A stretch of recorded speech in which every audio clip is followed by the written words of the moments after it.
नमस्कार दोस्तों, आज कक्षा 7 का थर्ड नंबर चैप्टर है राजस्थान एवं दिल्ली सल्तनत। शुरू करने से पहले भी जो पिछले अध्याय में आपको क्वेश्चन किया गया था कि तिब्बती लामा धर्म की नींव किसने रखी थी, उसका सही आंसर है नेपाल से शांति रक्षक और उद्यान से पद्म संभव विद्वान ने मिलकर के तिब्बत में तिब्बती लामा धर्म की नींव रखी थी। शुरू करते हैं आज का टॉपिक। दिल्ली सल्तनत 1206 से 1526 तक लगभग 320 वर्ष रही। तुर्की आक्रमणकारियों में गजनी के महमूद गजनवी ने भारतवर्ष कुल 17 आक्रमण किए। उसने मंदिरों को तोड़ा व धन लूटा। 1025 ईस्वी में सोमनाथ मंदिर पर आक्रमण किया था। फिर आता गौर प्रदेश के मोहम्मद गोरी ने आक्रमण कर भारत में मुस्लिम साम्राज्य की स्थापना का बीजारोपण किया था। ये इन्होंने तेराइन के द्वितीय युद्ध में 1192 में जो हुआ था उसको प्रतिरोध तृतीय कराने के बाद में किया। भारत में मोहम्मद गोरी का अंतिम अभियान था 1206 में। ये खोखरों के विरुद्ध था। जब अभियान समाप्त कर गोरी वापस लौट रहा था तो पीछे से झेलम नदी के किनारे खोखरों ने उसकी हत्या कर दी। हत्या करने के बाद गोरी के कोई पुत्र नहीं था। उसका एक गुलाम या सेनापति था कुतुबुद्दीन ऐबक। जो कुतुबुद्दीन ऐबक था उसने भारत में प्रथम मुस्लिम शासन की स्थापना की। यानी कि भारत में प्रथम मुस्लिम शासन की स्थापना किसने की, तो कुतुबुद्दीन ऐबक ने। फिर आता है 1206 से 1526 तक दिल्ली पर निम्न राजवंशों का शासन रहा। उसकी एक छोटी सी की ट्रिक है कि गुल खिले तो शायद लोधी आए। इसमें इस प्रकार से है कि गुलाम वंश, गुल से हो गया गुलाम वंश, खिले से हो गया खिलजी वंश, तो से हो गया तुगलक वंश, शायद से हो गया सैयद वंश और लोधी से लोधी वंश। ये 5 वंश दिल्ली सल्तनत पे राज करते हैं 320 वर्षों तक। हमीरदेव चौहान। पिताजी जैतर सिंह के जीवित रहते हुए 1282 में गद्दी पर बिठा दिया गया। 1282 से 1301 तक रणथंभौर का शासक रहा। इसके जानकारी प्राप्त होती है कि रणथंभौर का शासक रहा था नैनचंद्र सूरी के हमीर महाकाव्य और जोधराज के हमीर रासों से। समकालीन दिल्ली में खिलजी वंश का शासक था जलालुद्दीन खिलजी। उसने 1291 में रणथंभौर पर आक्रमण कर जैन दुर्ग पर अधिकार कर लिया। दोस्तों, जैसे ये रणथंभौर दुर्ग है, इसके नीचे एक छोटा दुर्ग बना हुआ, उसको नाम है जैन दुर्ग। 1291 में पुनः आक्रमण किया लेकिन असफल रहा। यानी कि पहले भी जैन दुर्ग को प्राप्त करके वापस लौटना पड़ा और फिर 1292 में इसने पुनः आक्रमण किया तो रणथंभौर दुर्ग है उसको जीतने में असफल रह जाता है। तो इसने एक वाक्य कहा था कि ऐसे 10 दुर्गों की वह मुसलमानों के एक बाल के बराबर भी नहीं समझता। ये जलालुद्दीन खिलजी ने कहा था कि ऐसे 10 दुर्गों को वह एक मुसलमान के बाल बराबर भी नहीं समझता है। फिर आता है 1296 में चाचा जलालुद्दीन की हत्या भतीजा अलाउद्दीन के द्वारा कर दी जाती है और अलाउद्दीन स्वयं गद्दी पर बैठ जाता है। अलाउद्दीन के आदेश पर सेनापति नुसरत खां व उलूग खां रणथंभौर पर आक्रमण के लिए जाते हैं। इसमें नुसरत खां मारा गया और उलूग खां जैन दुर्ग पर जीत लेता है। फिर आगे अलाउद्दीन स्वयं आ जाता है और रणथंभौर दुर्ग को घेर ले जाता है। हमीरदेव के युद्ध में मारा गया और पत्नी रंगदेवी ने जोर किया। 1301 में राजस्थान का प्रथम जो शाखा होता है।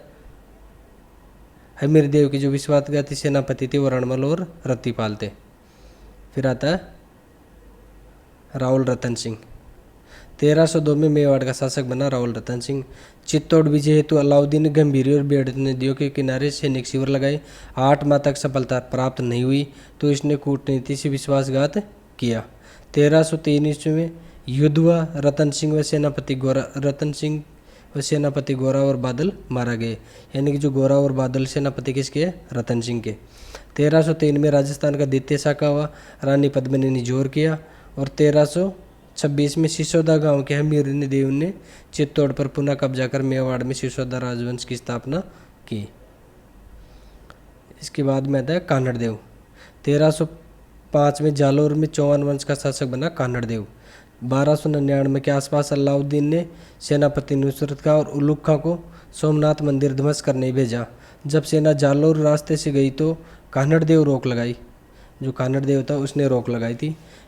फिर सेना मेवाड़ के रास्ते से गई। सोमनाथ मंदिर के शिवलिंग को तोड़कर वापस आ रही सेना पर जालोर में कान्हड़देव और इसका वीर पुत्र था वीरमदेव ने आक्रमण किया व मूर्तियों और लूट का धन को छीन लिया।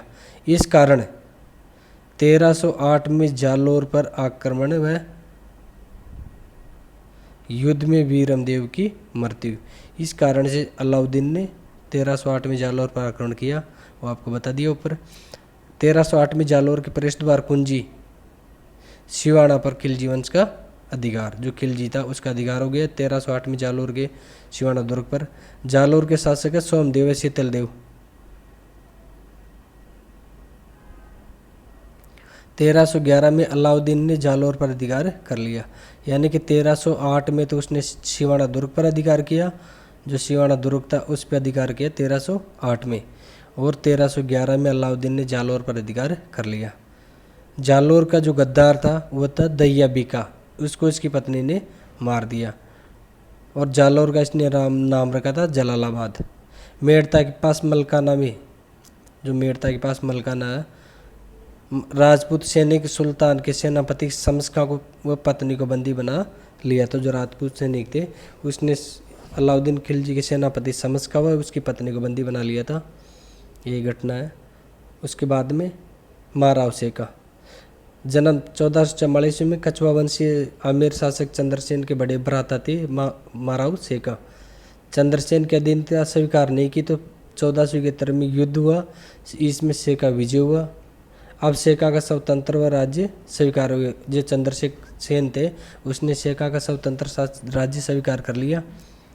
सेका ने भिवानी हिसार तक 360 गांवों पर आधिपत्य किया।